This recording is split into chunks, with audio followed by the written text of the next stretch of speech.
العالمين. بارك الله فيه. أيها الإخوة،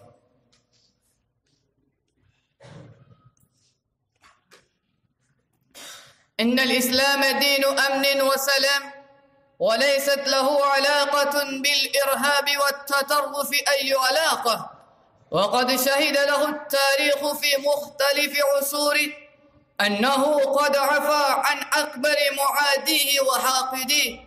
وحسبكم يوم فتح مكة لا غرب ولا قتل ولا ظلم ولا سفك، بل أعلن النبي صلى الله عليه وسلم وعم إعلانه: لا تثريب عليكم اليوم، اذهبوا وأنتم الطلقاء. وأكد على بسط الأمر ونهى عن الفساد في الأرض، ولكن الحاقدين قد أطبقوا عينهم عن مزايا الإسلام واتهموه اتهامات باطلة وأكاذيب مزورة. وقد اتهدت القوى المعادية الحاقدة على الإسلام وتاريخه وقيمه ورسالته وشريعته على أن تخدش وجهه، خوفا من الإقبال المتزايد على الإسلام على المستوى العالمي. يستعرض الأخ محسن الاتهامات الباطلة والأكاذيب المزورة ويكشف الستار عن الحقائق. أنا أناديه أن يتفضل مشكورا. محسن الماهي.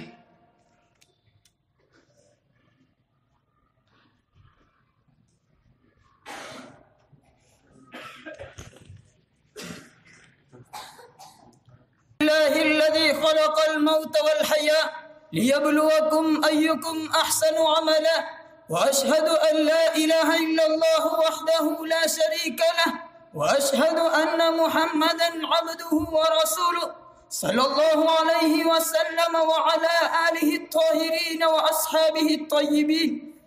أما بعد، رئيس الحفل الكريم وأساتذة الأعزاء وضيوف الأكارم والزملاء في هذه الدار، بهذه المناسبة السارة أريد أن ألقي أمامكم خطبة مختصرة حول الموضوع: الخوف من الإسلام يساور النفوس.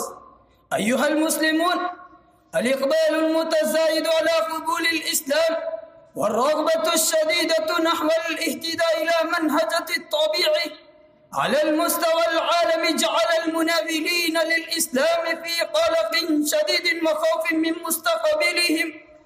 هذه الظاهرة تبرز كعنصر خطير في صفوف بعض الطوائف ممن يعادون الإسلام وأهله ولا يصبرون على وجود هذا الدين على وجه الأرض، ويتمنون أن لو نفى من وجه الأرض ولم يكن هناك إنسان ينتمي إلى هذا الدين، فيتابعون جهودهم من كل نوع لإثبات أن الإسلام قد فشل في تاريخه المبكر في منح العالم البشري ميزة إنسانية. ولم يكن المسلمون إلا غزاة في بلدان مختلفة من العالم، فهدموا البناء الحضاري والديني والاجتماعي في كل مكان استولوا عليه، ولكن سرعان ما خابت آمالهم في استبدال القيم الحضارية بقيم حضارية إسلامية، ولذلك لم يتمكنوا من تقديم عطاء الحضارة والعلم للإنسان الذي كان يتطلع إلى ذلك. أيها الإخوة والحاضرون، على هذا وأمثاله من الاتهامات الباطلة والأكاذيب المزورة يعتمد اليوم الحاقدون على الإسلام وقيمه وتاريخه ورسالته وشريعته، وقد اتحدت القوى المعادية كلها على هذه النقطة. ولعل أخوف ما يخافون هو السرعة والجدية اللتان تسودان العالم البشري اليوم شرقا وغربا نحو الدخول في دين الله والاستغلال بظلاله الوارقة فرارا من شمس الديانات والنظرات والفلسفات الحضارية المحرقة التي لم تستطع أن تمده بشيء من الأمن والسلام والهدوء والاستقرار وتنقذه من النار والدمار.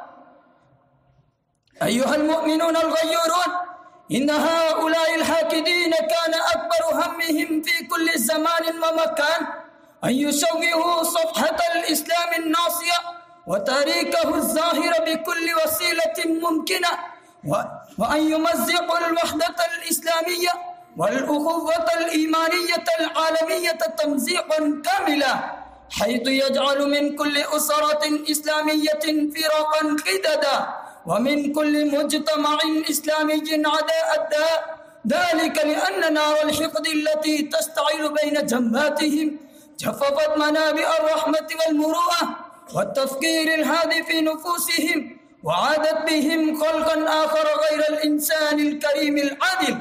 فالمحاولات التي قام بها المستشرقون عن طريق التاريخ والتاليف وإبدال صفحات الإسلام بغيرها وتحريف تعليمه في لياقة ودس السموم فيها لم يعد خافيا على أولي العلم والبصيرة، وكذلك غزوهم على بلدان المسلمين سياسيا وفكريا واستعمارها دينيا وعقليا أصبح من البديهيات المسلمة وموضوعات الكتاب والمؤلفين.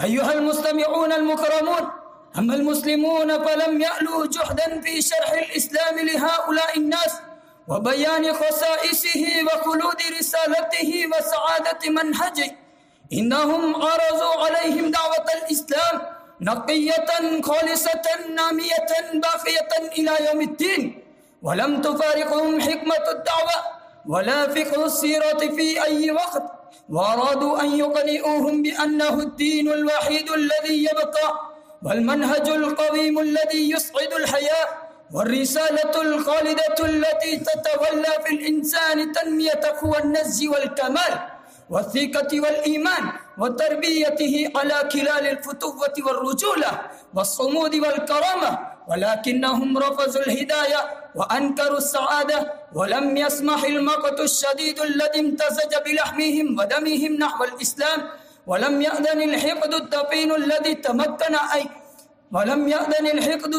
الذي تمكن منهم أن يفكروا في دعوة الإسلام ويتعملوا في التعاليم التي جاء بها قولا عن الخضوع له والاعتناق به، ذلك لأن العناد والاستكبار قد ضرب عليهم أطنابه، فباءوا بغضب من الله وظلوا تائهين متسكعين في متاعات قلما ينجو منها الإنسان إذا دخلها.